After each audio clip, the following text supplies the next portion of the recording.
നമസ്കാരം സുഹൃത്തുക്കളെ, Raf talk പോഡ്കാസ്റ്റിൻ്റെ പുതിയൊരു എപ്പിസോഡിലേക്ക് ഏവർക്കും സ്വാഗതം.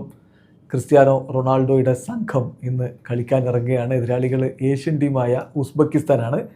ആദ്യ കളിയിൽ കോങ്കോയുടെ സമനിലയിൽ പിരിഞ്ഞു. പിന്നെ ക്രിസ്ത്യാനോ ഗോളടിക്കാത്തതുകൊണ്ട് ആരാധകർക്ക് വലിയ നിരാശ. എല്ലാം ഇന്ന് മാറും എന്ന് കരുതാം. നമ്മോടൊപ്പം കളി വിലയിരുത്താൻ വേണ്ടി ഫുട്ബോൾ നിരീക്ഷകൻ ഷിയാബ് സർ ഉണ്ട്. Welcome Shiyab sir. ക്രിസ്ത്യാനോക്ക് ഇന്നൊരു ഗോളടി നിർബന്ധമല്ലേ? ഈസ് അണ്ടർ പ്രഷർ, ഡെഫിനറ്റ്ലി, യാതൊരു സംശയമില്ല.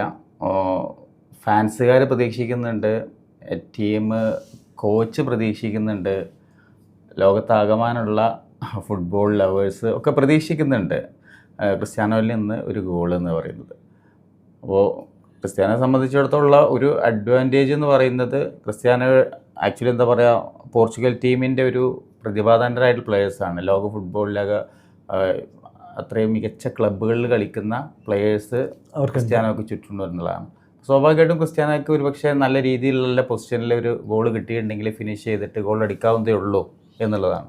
ഇന്നിപ്പോൾ ഉസ്ബെക്കിസ്ഥാനാണ്. അബ്ദുൽ ഖാദർ കുഷാനോവ് അവരുടെ ഡിഫൻഡറായിട്ടുണ്ട്. പിന്നെ നമ്മുടെ കന്നവരോ കോച്ചായിട്ടുള്ള ഒരു ഡിഫെൻസീവ്ലി അവർ കുറച്ച് സ്ട്രോങ് ആവാനുള്ള സാധ്യത കാണുന്നുണ്ട്. പക്ഷേ ഉസ്ബെക്കിസ്ഥാനെതിരെയൊക്കെ ക്രിസ്ത്യാനോ ഗോളുകൾ വളരെ ഈസിലി അനായാസം അടിക്കാൻ കഴിയേണ്ടതാണ്.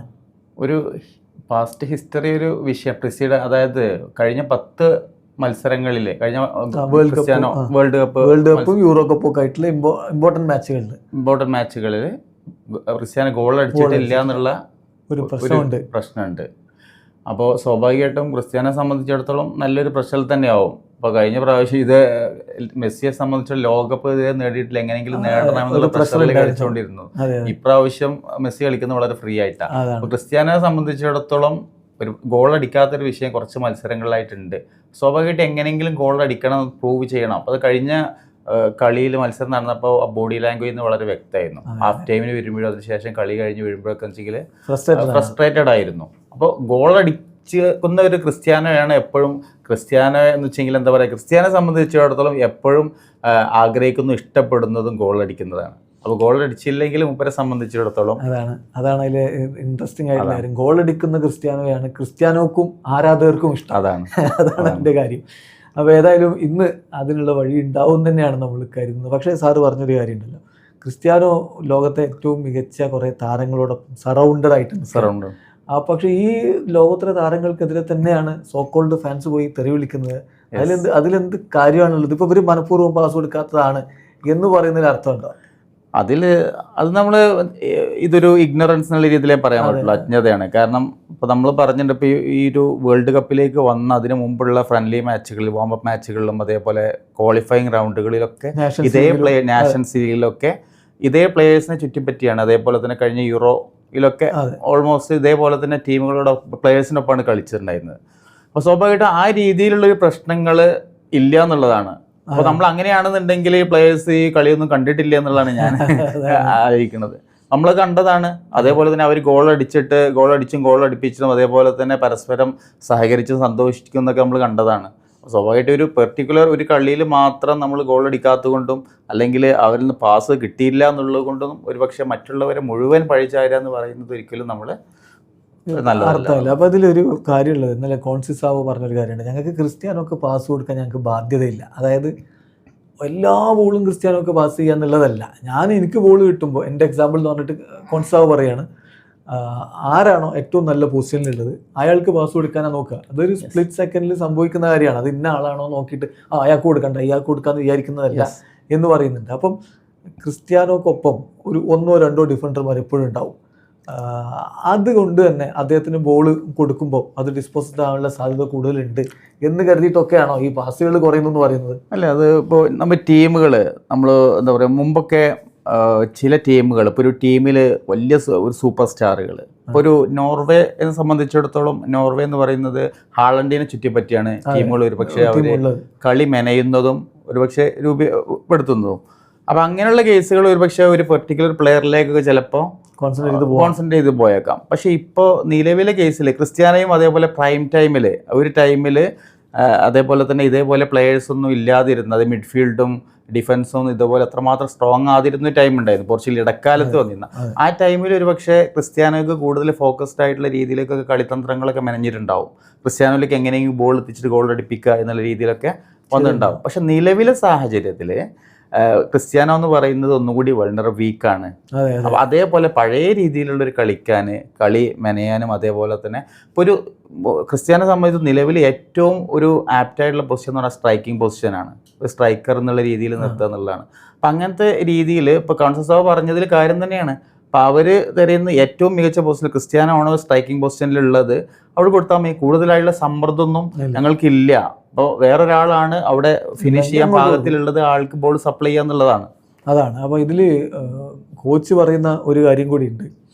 ഈ ക്രിസ്ത്യാനോയെ ഇന്ന് ഇറക്കുമെന്ന് ചോദിക്കുമ്പോൾ അത് സ്റ്റാർട്ട് ചെയ്യുമെന്ന് ചോദിക്കുമ്പോൾ അദ്ദേഹം വിട്ട് പറയുന്നില്ല. പക്ഷെ അത് ഒരു കാര്യം പറയുന്നുണ്ട്, ക്രിസ്ത്യാനോ റൊണാൾഡോ ഗ്രൗണ്ടിൽ ഇറങ്ങുമ്പോൾ അദ്ദേഹത്തിനോടൊപ്പം 2-3 ഡിഫൻഡേഴ്സ് ഉണ്ടാവും. അത് മറുഭാഗത്ത് സ്പേസ് ഓപ്പൺ അപ്പ് ആക്കും, ബാക്കിയുള്ളവർക്ക് അത് ഉപയോഗിക്കാൻ പറ്റും. അതാണ് ഞങ്ങൾ എപ്പോഴും ശ്രമിക്കുന്നത് എന്ന് അദ്ദേഹം പറയുന്നുണ്ട്. അപ്പോൾ കോച്ച് അതുകൂടെ അത് അവിടെ കാണുന്നുണ്ട്. ബാക്കിയുള്ളവർക്കും കൂടി സ്പേസ് ഒരുങ്ങണം. Portugal is more than Cristiano എന്നുള്ളതാണ് നമ്മൾ മനസ്സിലാക്കേണ്ടത്. ഇപ്പോൾ ലോകോത്തര മിഡ്ഫീൽഡേഴ്സ് അവർക്കുണ്ട്. അപ്പോൾ അങ്ങനെയൊക്കെ വരുമ്പോൾ ക്രിസ്ത്യാനോക്ക് പാസ് കൊടുക്കുന്നില്ല എന്നുള്ളത് ഒരു വിവാദം ആക്കി ഇങ്ങനെ പറയുന്നതിൽ പ്രത്യേകിച്ച് അർത്ഥമൊന്നുമില്ല. അതെ അതെ.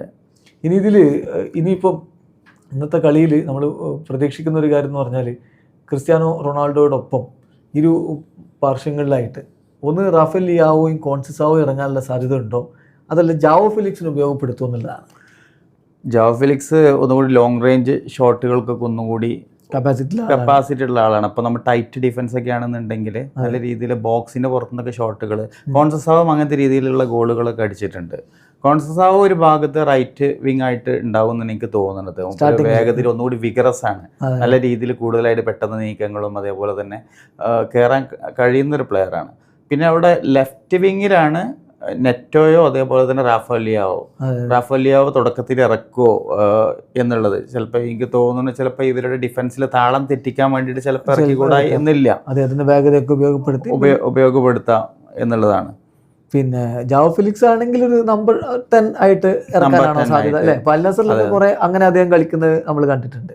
അതെ, അപ്പോൾ ആ രൂപത്തിലേക്ക് ഇറക്കാനാണ് സാധ്യത ഉള്ളൂ. ഇറക്കാണെങ്കിൽ സാധ്യത ഉണ്ട്. ഒരു ഫോർമേഷനിൽ ചിലപ്പോൾ ഒരു ടീമിൽ ഒരു പക്ഷേ മാറ്റം വന്നേക്കാം, പറയാൻ പറ്റില്ല. ഫൈനൽ ലൈനപ്പ് വരുമ്പോൾ. അതെ അതെ. അപ്പോൾ കോച്ച് അതങ്ങ് വിട്ടു പറഞ്ഞില്ല. അതുകൊണ്ട് തന്നെ ഒരു ഹിൻറ്റും തരാൻ ഇന്നലെ പ്രസ് കോൺഫറൻസിൽ ആൾ തയ്യാറല്ല എന്നുള്ളതാണ്. മറ്റെന്തെങ്കിലുമൊക്കെ ഹിൻറ്റുകളൊക്കെ തരുന്നൊന്നുമില്ല. പക്ഷേ ഇന്നത്തെ കളിക്കിപ്പോൾ അവർക്ക് അറോഹോ ഉണ്ടാവില്ല. കഴിഞ്ഞ കളി കളിച്ച് തോമസ് അറോഹോ ഉണ്ടാവില്ല, ആൾക്ക് പരിക്കാണ്. കഴിഞ്ഞ ദിവസം ട്രെയിനിങ് നടത്തിയിട്ടില്ല. റൂബൻ ഡയസ് മടങ്ങിയെത്തുന്നു എന്ന് പറയുന്നു. അപ്പോൾ ഡിഫൻസ് ഒന്നുകൂടി ശക്തമാവില്ലേ?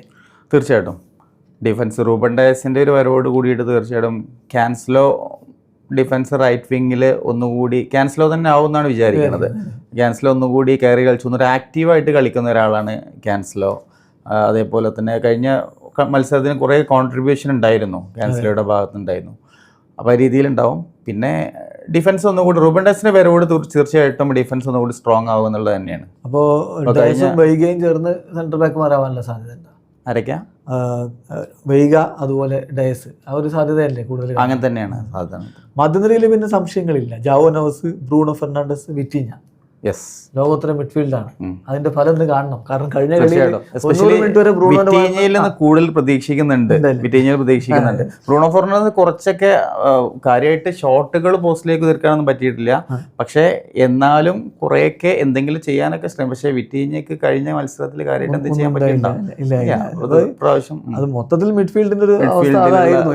ലോകോത്തര മിഡ്ഫീൽഡ് ഉണ്ടായിട്ട് അതിനുള്ളൊരു ഇമ്പാക്ട് കോങ്കോ ആണ് എതിരാളികൾ നോക്കണം. എന്നിട്ടും പ്രത്യേകിച്ച് ഒന്നും ചെയ്യാൻ പറ്റാതെ പോയി എന്നുള്ളതാണ് അതിലൊരു നിരാശ. അതാണ് ആരാധകരും പറയുന്നത്. നിങ്ങൾ ക്രിസ്ത്യാനോ ഗോൾ അടിക്കില്ല എന്ന് പറയുമ്പോൾ മധ്യനിരയിലുള്ളവർ എന്ത് കാണിച്ചു എന്ന് ആരാധകർ ചോദിക്കുന്നുണ്ട്. പോർച്ചുഗലിനെ സംബന്ധിച്ചുള്ള ഒരു കോൺഫിഡൻസ് ഏഷ്യൻ ടീമാണ് എന്നുള്ളതാവും. ഉസ്ബെക്കിസ്ഥാൻ, യൂറോപ്യൻ ടീമുകൾക്ക് പൊതുവെ, ആഫ്രിക്കൻ ടീമുകൾ പൊതുവെ ഒന്നുകൂടി ഫിസിക്കലി ഒന്നുകൂടി സ്ട്രോങ് ആയതുകൊണ്ട്. പക്ഷെ ഉസ്ബെക്കിസ്ഥാൻ അങ്ങനെ അണ്ടർ എസ്റ്റിമേറ്റ് ചെയ്യാൻ പറ്റുമോ? കന്നവരാണ് കോച്ച്. അവർ നന്നായിട്ട് ഡിഫെൻഡ് ചെയ്യുകയും ചെയ്യും. ഏതായാലും പോർച്ചുഗൽ ഈ കളി ജയിക്കും എന്നല്ലേ നമ്മൾ പ്രതീക്ഷിക്കുന്നത്? വിജയിക്കേണ്ടതാണ്, വിജയിക്കും തന്നെ എനിക്ക് തോന്നുന്നത്. ഗോൾ അടിക്കുക എന്നുള്ള ഗോൾ അടിക്കണം. അതിനല്ലേ ക്രിസ്ത്യാനോ ക്രിസ്ത്യാനോ അവിടെ ഉണ്ട്. അതുകൊണ്ടാണ് ഇപ്പോൾ കഴിഞ്ഞ മത്സരം 90 മിനിറ്റാണ് കളിപ്പിച്ചിട്ടുള്ളത്. കാരണം ചില പ്ലേയേഴ്സിനൊക്കെ ഇറക്കാൻ പോലും ക്രിസ്ത്യാനോയെ കയറ്റിയിട്ടില്ല എന്നുള്ളതാണ്. അപ്പോൾ ഇപ്പോൾ അതിൽ മനസ്സിലാക്കേണ്ടതാണ്, ഇപ്പോൾ ഇപ്പോഴും മാർട്ടിനസ് ക്രിസ്ത്യാനോയിൽ നിന്ന് മാജിക് ഫ്രം ഹിം, ഒരു മാന്ത്രികത ക്രിസ്ത്യാനോ എന്ന് പറയുന്നത്. അതെ, ലോക ഫുട്ബോളില് സ്റ്റാറ്റിക്സ്, അതായത് ഗോളുകൾ അടിച്ചത് അല്ലെ, അപ്പൊ അതൊക്കെ തെളി നിരത്തിയിട്ട് പറയാണ് എന്തെങ്കിലും ക്രിസ്ത്യാനോയെ പോലുള്ള പ്ലെയർ എന്തെങ്കിലും ഇപ്പൊ വേണമെന്നുണ്ടെങ്കിൽ എന്തെങ്കിലും മാന്ത്രികത കൊണ്ടുവരാം. അല്ല, അത് കഴിഞ്ഞ കളിക്ക് സമനിലയായതിനു ശേഷം എന്തുകൊണ്ട് 90 മിനിറ്റും ക്രിസ്ത്യാനോയെ കളിപ്പിച്ചു എന്ന് ചോദിക്കുമ്പോൾ അദ്ദേഹം പറയുന്നൊരു മറുപടി ഉണ്ട്. പോർച്ചുഗലിന് ഒരു ഗോൾ വേണ്ട സമയത്ത് ലോക ഫുട്ബോളിൽ ഏറ്റവും അധികം ഗോൾ അടിച്ച കളിക്കാരന് പിൻവലിക്കലും മണ്ടത്തരാവെന്ന് പറയുന്ന ഒരു ഡയലോഗ് ഉണ്ട്. മാർട്ടിനസിന് എല്ലാത്തിനും ഇങ്ങനെ ഉള്ള അല്ലേ, സാറ് പറയുന്ന പോലെ ഒരു മാജിക് ക്രിസ്ത്യാനോ എപ്പോഴും ചെയ്യും എന്നുള്ളൊരു പ്രതീക്ഷയുള്ള ഒരു കോച്ചാണ്. ഫാൻസും അത് തന്നെയാണ് പ്രതീക്ഷിക്കുന്നത്. അപ്പം ഞാൻ വിചാരിക്കുന്നത് റോബർട്ടോ മാർട്ടിനസ് ആണോ ക്രിസ്ത്യാനോയുടെ ഏറ്റവും വലിയ ഫാൻ എന്ന് തോന്നുന്നു. അതാണ് റിയാക്ഷനൊക്കെ അങ്ങനെയാണ്. ചില കാര്യങ്ങൾ പക്ഷെ ചില വസ്തുതകളൊന്നും കണ്ടില്ല എന്ന് അടിക്കാൻ പറ്റില്ല. കൺവെൻഷൻസ് ചില നമ്മളിപ്പോൾ പറഞ്ഞ സംഭവമാണ് ബ്രേക്ക് ചെയ്യാന്ന് പറയുന്നത്. ഒരേ രീതിയിൽ കൺവെൻഷൻസ്, ചില സംഭവങ്ങൾ എന്താ പറയുക, ഇപ്പോൾ ക്രിസ്ത്യാനെ സംബന്ധിച്ച് നമ്മൾ പറഞ്ഞിട്ടുണ്ട്. ഇപ്പോൾ ഞാൻ ഒരുപാട് വളരെ ലിമിറ്റഡ് ആണ്. ഇപ്പോൾ മൂവ്മെന്റുമായി ബന്ധപ്പെട്ടിട്ടൊക്കെ തോന്നുന്നു പഴയ രീതിയിലുള്ള വളരെ അഡ്വഞ്ചറസ് ആയ രീതിയിലും അക്രോബാറ്റിക് ആയ രീതിയിലൊക്കെ ഷോട്ടുകളൊക്കെ ഉതിർത്തി ഇപ്പോൾ ശ്രമിക്കുന്നുണ്ടെങ്കിൽ പോലും അപ്പൊ അത്രമാത്രം അതുപോലെയുള്ള റിഫ്ലക്സും ആ ഒരു ഫ്ലെക്സിബിലിറ്റി ഉണ്ടോ എന്നുള്ളത് നമുക്ക് പറയാൻ പറ്റില്ല. വളരെ കുറഞ്ഞിട്ടുണ്ട്. അഗ്രസീവ് മുമ്പ് തന്നെ വേഗത, ഫിസിക്കാലിറ്റി, പവറിലൊക്കെ ഉണ്ടെങ്കിൽ കൂടി സ്ട്രൈക്കിംഗ് റേറ്റ് മെസ്സി അപേക്ഷിച്ച് വളരെ കുറവായിട്ടാണ് എനിക്ക് തോന്നിയിട്ടുള്ളത്. കാര്യത്തിൽ നമ്മൾ താരതമ്യം പറയുകയാണെന്നുണ്ടെങ്കിൽ തീർച്ചയായിട്ടും.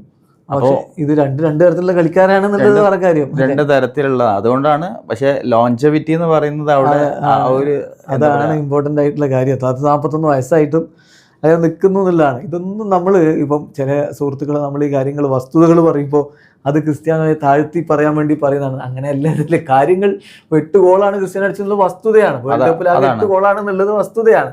അപ്പൊ ഇതുവരെ വേൾഡ് കപ്പിൽ ഇപ്പൊ 2018 വേൾഡ് കപ്പിൽ 4 ഗോളല്ലാതെ ക്രിസ്ത്യാനോയുടേതെന്ന് പറയുന്ന ഒരു വേൾഡ് കപ്പ് വന്നിട്ടില്ല. ഇനിയിപ്പോ ഈ പ്രൈം ടൈം കടന്നുപോയ സമയത്ത് അങ്ങനെ ഒരു വേൾഡ് കപ്പായിട്ട് ഇത് മാറ്റാൻ, ടേൺ അറൗണ്ട് ചെയ്യാനൊക്കെ പറ്റുമോ? മറ്റൊന്നുമില്ല. ക്രിസ്ത്യാനോയുടെ ഒരു മോസ്റ്റ് മെമ്മറബിൾ പെർഫോമൻസ് എന്ന് പറയുന്നത് സ്പെയിനായിട്ടുള്ള 2018 ഹാട്രിക് ആണ്. അപ്പോൾ അതുപോലെ നമുക്ക് വേൾഡ് കപ്പിൽ 2006 വേൾഡ് കപ്പിലൊക്കെ കുറേ ബ്രില്യൻ റൺസ് ഇങ്ങനത്തെ കാര്യങ്ങളൊക്കെ ഉണ്ടായിരുന്നു. സ്പ്രിന്റിങ്ങും അതേപോലെ ഗോൾ മൂത്തേക്കുള്ള ഓട്ടവും കാര്യങ്ങളും ഡ്രിബ്ലിങ് കാര്യങ്ങളൊക്കെ കുറച്ചായി ഉണ്ടായിരുന്നു. അന്ന് തുടക്കത്തിലെ വരവാണ്, യങ്ങാണ് അങ്ങനെയുള്ള കാര്യമോ. അതിന് ശേഷമുള്ള വേൾഡ് കപ്പിൽ നമുക്ക് ഓർമ്മിക്കത്തക്ക സംഭവം എന്ന് പറയുന്നത് ഇതാണ്. അപ്പോൾ ഈ 2026 വരുമ്പോൾ എൻ്റെ ഒരു വ്യക്തിപരമായിട്ടുള്ള കാര്യം ഞാൻ ആലോചിക്കുന്നത്, ക്രിസ്ത്യാനെ സംബന്ധിച്ചിടത്തോളം എന്ന് പറയുന്നത് അത്ര രീതിയിൽ പെർഫോം ചെയ്യാൻ കഴിയുമെന്ന് ഞാൻ വിചാരിക്കുന്നില്ല. ഏജ് ഒരു ഫാക്ടർ തന്നെയാണ്, പ്രധാനപ്പെട്ട ഫാക്ടർ. അത് മാത്രമല്ല, ഇപ്പോൾ ഏറ്റവും ഇമ്പോർട്ടൻ്റ് ആയിട്ടുള്ള കാര്യം എന്ന് പറയുന്നത് ആ ടീമിലെ നിലവിലുള്ള പ്ലെയേഴ്സ് ഉണ്ട്. അതേപോലെ തന്നെ എന്താ പറയുക, നമ്മളെ ഗോൾ കീപ്പർ മുതൽ അവിടുന്ന് ഇങ്ങോട്ടുള്ള പ്ലെയേഴ്സ്, അവരുടെ അറ്റാക്കിംഗ് ലൈന് വരെയുള്ള പ്ലെയേഴ്സ് നോക്കിയിട്ടുണ്ടെങ്കിൽ ഏറ്റവും മികച്ച രീതിയാണ്, നല്ല ടീമായിട്ട് കളിക്കാൻ പറ്റുന്നതാണ്. അപ്പം അവർ ക്രിസ്ത്യാനോയായിട്ട് എങ്ങനെ അത് സിങ്ക് ചെയ്യുന്നു എന്നുള്ളത് അത് വളരെ ഇമ്പോർട്ടൻ്റ് ആണ്. അത് കഴിഞ്ഞ ദിവസം ടെൻഹാഗ് ഇതേ ചോദ്യം ചോദിക്കുന്നുണ്ട്. ടെൻഹാഗും ക്രിസ്ത്യാനും കൂടി അത്ര നല്ല രസമൊന്നുമല്ല. യുണൈറ്റഡിൻ്റെ കോച്ചായിരുന്നു ടെൻഹാഗ്. ആ സമയത്താണല്ലോ ക്രിസ്ത്യാനോ അവിടെ നിന്ന് പിന്നെ പോകുന്നത്. ക്രിസ്ത്യാനോ എങ്ങനെ ഈ ടീമിൽ ഫിറ്റ് ആവും എന്ന് ചോദിക്കുന്നുണ്ട്. കുറേ യങ് പ്ലേയേഴ്സും അതായത് ലോകോത്തര മധ്യനിരയൊക്കെ ഉള്ള ഒരു ടീമിന് ഇങ്ങനെ ഒരു സ്ട്രൈക്കർ മതിയോ എന്ന് ചോദിക്കുന്ന ഒരു ചോദ്യമുണ്ട്. അതുപോലെ ഒരു ഫുട്ബോൾ എക്സ്പെർട്ട് ചോദിച്ചു. ഞാൻ കഴിഞ്ഞ ദിവസം വീഡിയോ, ഞാൻ ആളുടെ പേര് പറഞ്ഞു, സംഗതി ഇതായിരുന്നു. 41 വയസ്സുകാരനായിട്ടുള്ളൊരു കളിക്കാരൻ ഷോൾസ്, നമ്മുടെ പോൾ സ്കോൾസ് ചോദിച്ചു. അതാണ് 41 വയസ്സുകാരൻ ഒരു കളിക്കാരൻ ഫുട്ബോൾ ടീമിൽ ഉണ്ടെങ്കിൽ അത് ഗോൾ കീപ്പിംഗ് പൊസിഷനിൽ വേണ്ടതെന്ന് പറയുന്നത്. അപ്പോൾ അങ്ങനെയൊക്കെയുള്ളൊരു അവസ്ഥയിൽ നിൽക്കുമ്പോഴേ ക്രിസ്ത്യാനോക്ക് ഇത് എൻ്റെ വേൾഡ് കപ്പാണെന്ന രൂപത്തിൽ ടേൺ അറൗണ്ട് ചെയ്യണമെങ്കിൽ ആകെ ഒരു വഴിയേ ഉള്ളൂ. ഈ യങ് പ്ലേയേഴ്സിനോട് നന്നായി കണക്ട് ചെയ്ത് കിട്ടാവുന്ന അവസരങ്ങൾ ഗോളാക്കി മാറ്റി, അല്ലേ? ചിലർ പറയാം ടാപ്പിൻ എന്നൊക്കെ പറയാം. ടാപ്പിൻ നമ്മൾ പറയാറില്ല, അത് റൈറ്റ് പൊസിഷനിൽ അയാളുള്ളതുകൊണ്ടാണ്. പക്ഷെ ഈ ഫാൻസ് കളിയാക്കാൻ വേണ്ടി ടാപ്പിൻ പറയും. എന്തോ ആട്ടെ, അങ്ങനെ മാത്രമല്ല ഇനി ഒരു സാധ്യത ഉള്ളൂ. ഒറ്റയ്ക്ക് കളി മാറ്റിമറിക്കാൻ ഇപ്പോൾ മെസ്സി ചെയ്യുന്ന പോലെ ഇപ്പോൾ കഴിയുമോ? എനിക്ക് തോന്നുന്നത് ക്രിസ്ത്യാനോ എന്നുള്ള വ്യക്തിയെ സംബന്ധിച്ച് നമ്മൾ പഠിച്ച് നിരീക്ഷിക്കുന്നതിലൂടെ മനസ്സിലാവുന്ന കാര്യം എന്ന് പറഞ്ഞെങ്കിൽ, കളി കഴിഞ്ഞതിന് ശേഷം വളരെ ഫ്രസ്ട്രേറ്റഡ് ആയിട്ടാണ് കളി കഴിഞ്ഞ് പോയിട്ടുള്ളത്. തീർച്ചയായിട്ടും നല്ലവണ്ണം സ്വാഭാവികമായിട്ട് ഹോംവർക്ക് ചെയ്തിട്ടുണ്ടാകും. ഈ വർഷം ഈ കളിയിൽ എന്താണ് ചെയ്യേണ്ടതിനെ കുറിച്ച്, എന്തെങ്കിലും ഒരു ഇമ്പാക്റ്റ് ഉണ്ടാക്കുന്നതിനെ കുറിച്ച്, പിന്നെ സാധ്യതകളെ കുറിച്ച്, ഉസ്ബെക്കിസ്ഥാൻ എന്ന് പറയുന്ന ഒപ്പണൻസിനെ കുറിച്ച്, ഇതൊക്കെ സാധ്യത മനസ്സിലാക്കി എന്തെങ്കിലും ചെയ്യാൻ പറ്റുന്ന രീതിയിലേക്ക് ക്രിസ്ത്യാനോ ചെയ്തു വെച്ചിട്ടുണ്ടാകും എന്നാണ് എനിക്ക് തോന്നുന്നത്. ഇപ്പോൾ ഫസ്റ്റ് ഹാഫിൽ ഇപ്പോൾ കഴിഞ്ഞ ലൈന് ക്രിസ്ത്യാനോ തന്നെ ഫസ്റ്റ് 11 ഇറക്കുമെന്നാണ് ഞാൻ പ്രതീക്ഷിക്കുന്നത് ഫസ്റ്റ് 11. പക്ഷേ ഒരു പക്ഷേ ക്രിസ്ത്യാനോ വേണ്ടത്ര രീതിയിൽ ഇമ്പാക്റ്റ് ഉണ്ടാക്കിയിട്ടില്ലെങ്കിൽ സബ്സ്റ്റിറ്റ്യൂട്ട് ചെയ്യപ്പെടാം എന്നാണ് ഇന്ന് വിചാരിക്കുന്നത്. തീർച്ചയായിട്ടും. അപ്പോൾ ഇതിലുള്ളൊരു വിഷയം എന്താണെന്ന് വെച്ചാൽ പിന്നെ അവിടെ ഉള്ളത് ഗോൺസാലോ റാമോസാണ്. റാമോസ് ആണെങ്കിൽ ഇപ്പം സമീപകാലത്ത് അങ്ങനെ PSG വലിയ കളിയൊന്നും കളിച്ചിട്ടുമില്ല, പ്ലേയിങ് ടൈമും കുറച്ച് റെസ്ട്രിക്റ്റഡ് ആണ്. അപ്പോൾ അങ്ങനെ ഒരു വിഷയം കൂടി അവിടെ ഉണ്ട്. അപ്പോൾ അതുകൊണ്ട് തന്നെ ക്രിസ്ത്യാനോയെ തന്നെ സ്റ്റാർട്ടിംഗ് ലൈനപ്പിൽ ഇറക്കി ടീമിനെ മുന്നോട്ട് കൊണ്ടുപോകാനായിരിക്കും കോച്ച് വിചാരിക്കുകയും ചെയ്യുന്നത്. എന്തായാലും നമ്മൾ കൺക്ലൂഡ് ചെയ്യുന്നതിന് മുമ്പായിട്ടൊരു കാര്യം ചോദിക്കട്ടെ, ഇന്ന് പോർച്ചുഗൽ എത്ര ഗോളിന് ജയിക്കും? ക്രിസ്ത്യാനോ എത്ര ഗോളടിക്കും? പ്രഡിക്ഷന് ഉസ്ബെക്കിസ്ഥാനാണ് ആ ടീം. പിന്നെ കനവരോ ചിലതൊക്കെ കണ്ടുവച്ചിട്ടുണ്ടാവും എന്ത് ചെയ്യണമെന്നതിനെ കുറിച്ച്. 2006 വേൾഡ് കപ്പ് നേടിയ ഇറ്റാലിയൻ ടീമിൻ്റെ ക്യാപ്റ്റനാണ്. അന്ന് world footballer of the year കിട്ടിയിട്ടുള്ളതാണ് കനവരോ. അപ്പോൾ സ്വാഭാവികമായിട്ടും പോർച്ചുഗൽ എന്ന ടീമിനെ കുറിച്ച് അവരെങ്ങനെ അത് നേരിടുന്നതിനെ കുറിച്ച്, ഡിഫൻസ് എങ്ങനെ ചെയ്യണതിനെ കുറിച്ച് നല്ലോണം ധാരണ ഉണ്ടാവും. അപ്പോൾ ഗോൾ അടിക്കുക എന്ന് പറയുന്നത് പക്ഷേ പോർച്ചുഗലിൻ്റെ ടീമിനെ സംബന്ധിച്ചിടത്തോളം വലിയ പ്രയാസം അവർക്ക് എങ്ങനെ ഹാൻഡിൽ ചെയ്യാൻ പറ്റും ഇത്തവണ എന്നുള്ളതാണ്. ഇപ്പോൾ സ്പെയിൻ്റെ കളി നമ്മൾ ആദ്യത്തെ കളി കുർസാവായിട്ട് കളിച്ച് കേപ്പവെർദെയുടെ കളിന് ശേഷം രണ്ടാമത്തെ കളിയിലേക്ക് വന്നപ്പോൾ പുതിയൊരു സ്പെയിനെ കണ്ടത്. അപ്പം അതേ രീതിയിൽ പോർച്ചുഗൽ മാറിക്കൂടാന്നില്ല. അപ്പോൾ ക്രിസ്ത്യാനോ ഒന്ന് ഗോൾ അടിക്കുമോ എന്ന് പറയുകയാണെന്നുണ്ടെങ്കിൽ ഞാൻ ഉറപ്പ് പറയാൻ പറ്റുമോ? അപ്പോൾ ഞാൻ സ്കോർ ലൈന് പ്രെഡിക്റ്റ് ചെയ്യാൻ വേണമെന്നുണ്ടെങ്കിൽ നമുക്ക് വേണമെന്നുണ്ടെങ്കിൽ ഒരു പോർച്ചുഗൽ ഇന്ന് ഒരു 2 ഗോളിനെങ്കിലും ജയിക്കും എന്നുള്ളതാണ്. അതാണ്. അപ്പം 2-0 പോർച്ചുഗലിൻ്റെ വിജയമാണ് സാറ് പറയുന്നത്. ക്രിസ്ത്യാനോ ഗോൾ അടിക്കുമോ എന്ന് ഉറപ്പ് പറയാൻ സാറില്ല. പക്ഷെ ഞാൻ വിചാരിക്കുന്നു ക്രിസ്ത്യാനോ ഒരു ഗോൾ അടിക്കുന്നു. നമുക്ക് കാണാം നാളത്തെ കളിക്ക് ശേഷമുള്ള റിവ്യൂവിൽ.